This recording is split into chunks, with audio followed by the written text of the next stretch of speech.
Hello and welcome back to my Nuzlocke run. Today we're going to start off by leveling up Fester. And during the level grinding he evolved into Hypno. Oh god, he's coming for all of us.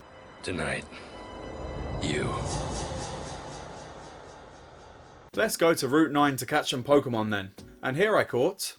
Monkey! Yes! I love Mankey. He was in my squad for the whole of my first playthrough of Pokemon Yellow as a kid. He's a good pig monkey boy. And I named this Mankey Maximus for Death Metal Maximus. And his name just reminds me of this scene from The Life of Brian for some strange reason. What was his name? Nautius Maximus. Centurion, do you have anyone of that name in the garrison? After that, I moved swiftly on to Route 10 and here I caught a Voltorb. Yeah, I like Voltorb, even though it's just literally a Pokeball with eyes. And I named this Voltorb Huge Anus. Wait a second. These are fake ants! How dare you! Oh, I see what you did there, Jay Bolton. You're a right little Bart Simpson, aren't you? Now I know how Moe from The Simpsons must have felt all those years. Yeah, just a sec, I'll check. Amanda Hug and Kiss? Hey, I'm looking for Amanda Hug and Kiss. Why can't I find Amanda Hug and Kiss? I'm really summoning up that boomer energy today. And it was here on Route 10 that I came across a trainer called Chronicler Robert, who's another trainer that's been added to this ROM hack. And the battle with him isn't worth going over, but he did show me what Pokemon I could find around here. And this alerted me to the fact that there's Grimer in the power plant. And I'm sure that many of you already know this, but Muck is my favourite Pokemon, because he's a massive pile of shit, just like me.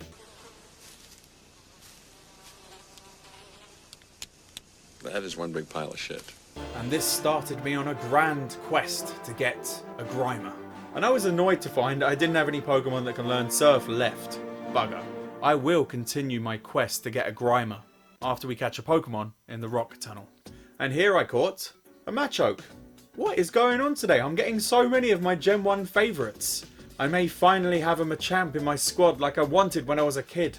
And I named this Machoke Hadouken for Metallic Ace, who made this lovely art in their comment, and it made me think of a Hadouken. And that's actually a pretty good name for a Machoke. I've got a Street Fighter joke for you, one my brother always used to say. What did Ryu say to Ken at the altar? I do Ken. Well, you get it, because it's his move, you know, the one he does. Hadouken! Ansatsuken! And hey, is that Rasputin? If I had known Ryuken to Duken, maybe I wouldn't have been castrated.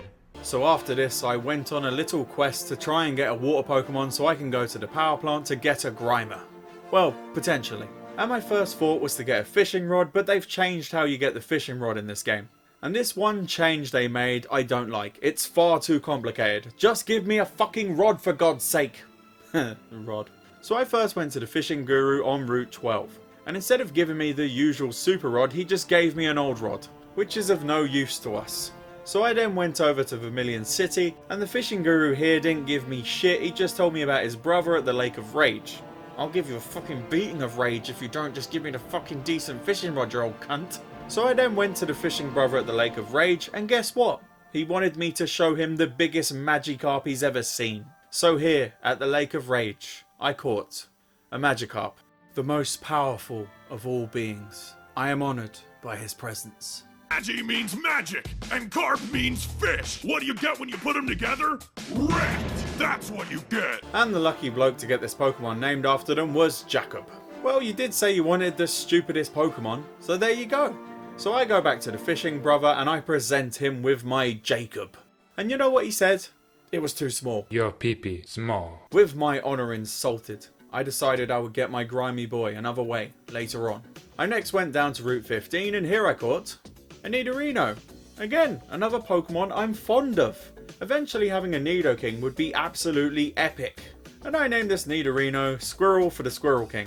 And he has no friends, is a fan of ice hockey, and lives in his sister's garage, and steals Wi-Fi to watch my videos.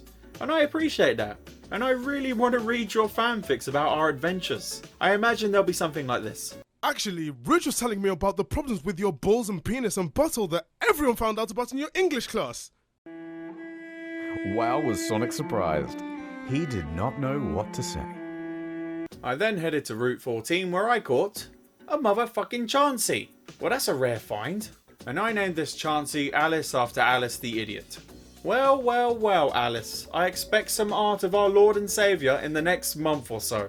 Or I will take this Chansey out of the box and I will let a low-level Caterpie kill it. I will find you. And I will kill you. Well, it's now time to take on our next gym, and I decided on taking on Blue next. And here's his squad. Yeah, that's nothing our boys can't take care of. I declare Rudolph, Harry, Macabo and Fester for this fight. And Leiden. Let's go, boys. Blue first sent in Execute and I sent in Harry for his gym debut. Good luck, my number one slug boy. And Harry kills the Execute with one flamethrower like the beast he is. Then Blue sends out PIDGEOTTO, which opens with a sand attack that misses. Then Slugma responds with a rock throw that takes a nice quarter of PIDGEOTTO's health. And PIDGEOTTO next attacks us with a wing attack that basically slices Harry's health in half. And Harry responds with another rock throw which gets PIDGEOTTO down into the orangey yellow. PIDGEOTTO again uses wing attack, also getting Harry into the orangey yellow. Then Slugma follows up with a flamethrower, finally putting the PIDGEOTTO down for the count. Next Blue sends out a Blastoise, and this is probably a good time to sub out Slugma. And I replaced Harry with our number one ghost boy Rudolph. Rudolph is hit with a water gun on his entrance that barely even phases him. And then he slams Blastoise with a Thunder Punch that takes over half of his health and it also paralyzes him. But Blastoise hits back with a bite, getting Rudolph's health pretty damn low. Blue uses a full restore before Gengar can get the killing blow. But like last time, I use Thunder Punch and it does the same damage as before and paralyzes him again. And this time Rudolph can get the killing blow and Blastoise goes down. Next up is Alakazam that could easily cause me a few problems. I switched in our creepy boy Fester for his gym battle debut, and he's hit with a Psybeam on his entrance that barely damages his weird vibes. Before Fester can get his first hit, Alakazam hits him with a weak Thunder Punch, and then Hypno headbutts Alakazam for big damage. Alakazam uses another weak Thunder Punch, and I again went for headbutt, getting the Alakazam into the red. Then Alakazam kept using Recover over and over again until I went for Hypnosis. Then it hit with a Thunder Punch, again. And Hypno got off the sleep and finally killed the jammy git. And Blue's last Pokemon was Growlithe. A bit anticlimactic, but alrighty then. With Fester injured, I sent out our best boy Macabo to finish this battle. And he gets a hit-free entrance because Growlithe misses a takedown. He doesn't miss his next takedown though, but it doesn't do too much damage to the almighty Dunsparce. And Macabo uses Dig, which nearly killed the Growlithe in one. And before Dunsparce can burrow, Growlithe again hits him with a weak takedown, and then Dunsparce finally deals the killing blow. Well, that was nice and easy. Let's hope the next gym battle goes that well, eh? Well, with that out of the way, it's time to end my Grimer quest. Because it turns out you can get them on Cinnabar Island in this cave. Let's go. Please be Grimer. Please be Grimer. Yes, my number one sludgy boy. He is mine. He is the grimy boy, he is the grimy boy. And the person who gets to be named after my favourite Pokemon is Leanne Hetherington, who's one of my legendary regular commenters, and I really appreciate it. And I also appreciate the fact that you know the glory of Grimer and Muck. So you got one. Muck is such a good boy. Well, I think it's time to head back to Johto to catch some more Pokemon. I headed to Ecruteak City, and I went to the Burn Tower, and here I caught a Coffin. I mean, I'm still angry at all Coffin for the double homicide last episode, but I do really like Coffin and Weezing. Maybe this Coffin will make up for the crimes of the other Coffins. Coffin has the best voice in the anime. Coffin. Coffin. Coffin. Whoever came up with that is a bloody genius. And I named this Coffin Coop for Coop, mainly because it reminded me of Mega Sex LR, and I loved that show as a kid. And Coop is basically me. Guess where I'm going to start? I don't know. Your mom's house? Well, since I'm already here, I might as well take on Morty, the ghost-type gym leader. But before that, when I was level grinding for this battle, Harry finally attained his perfect form Macargo. You want to seal the deal with a high five? Yes. Macargo, I'm never going to give you up. I'm never going to let you down. And I'm never going to tell a lie and hurt you. That's a promise. Well, with that out of the way, let's take on Morty. And here's his squad. That's nothing. I've got a serial killer creepy boy. I declare Fester, Rudolph, Layton and Harry for this battle. Morty first sent out Gengar and I sent out Fester to have a ball. Gengar opens up with Curse, which is kind of annoying. but Fester followed up with a psychic killing the Gengar, and Morty next sent out Mischievous. And with Fester cursed, I decided to sub in Harry. Give him hell, my #1 snail boy.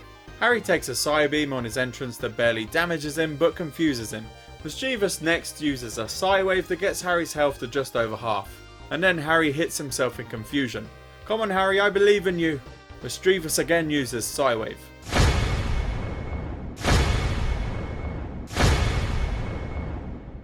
Yes, Makago tanked the hit. Now use Flamethrower. Oh my god, he actually killed it with a crit and overcame the confusion. Well done Harry, I'm so proud of you. Morty next sent out another Gengar and it was time to switch this hero Makago out for good old Uncle Fester. And this Gengar hits us with a Nightshade on our entrance that hits Fester for a quarter of his health. And then Gengar uses another curse again, then Fester lays the smackdown with another Psychic. And his last Pokemon is, surprise surprise, another Gengar. And this Gengar decides to put Hypno to sleep on his first attack. And Hypno takes a bit of damage from the effects of a curse. So I decided it was finally time to show him what a real Gengar looks like, and I sent in Rudolph. But disaster strikes and Rudolph is hit with a very damaging Shadow Ball. So well, fuck, better sub in Layton. And on his entrance he is hit with a Shadow Ball that barely damages his metal hide. Gengar then tries to put Layton asleep but it misses, then Steelix burrows. And when he emerges he wrecks Gengar, almost killing him. But before Layton can burrow again, Gengar puts him to sleep. On the next turn, Gengar uses Dream Eater that doesn't do too much damage, but it heals Gengar. And after a couple of turns of Dream Eater, Steelix was in the orange, then he finally awakened and burrowed. And this time with his emergence, Gengar is killed, and there we go, we did it boys. It's the first deathless episode of this series. I needed that after the Kill Chain Massacre. Well, I think that's a good place to bring this episode to a close. Let's hope we can keep this good luck going into the next episode, eh? Don't forget to like this video and leave a comment. I know it's trite for me to say it, but it honestly does get more likes and comments if I say that, so it's worth saying in my books. As always, thank you for watching, and I will see you later.